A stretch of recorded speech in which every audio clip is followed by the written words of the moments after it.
Naaresto ng mga otoridad ang nakatalang top 9 regional priority high-value individual sa kinasang bypass operation sa Tagum City. Magbabalita dyan si Patrolwoman Daphne Pasaol.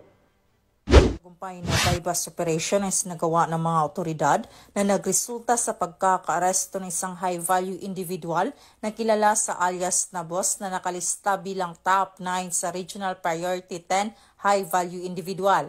Nito lamang Setyembre 10 sa Purok Tindalong, Barangay Magukpo, Poblasyon, Tagum City.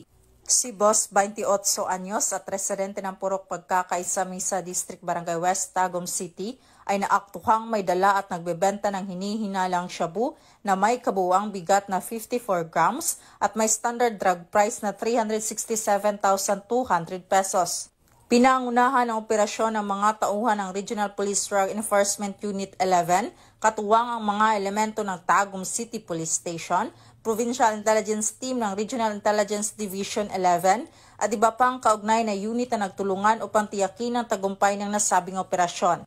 Kasalukuyan nakabinbin na ang kaso ng akusado para sa paglabag sa Republic Act 9165 o Comprehensive Dangerous Drugs Act of 2002. Sa kabila ng mga hamon, nananatiling matatag ang kampanya ng pambansang pulisya laban sa droga upang masiguro ang kaligtasan at kapayapaan ng bawat mamamayan.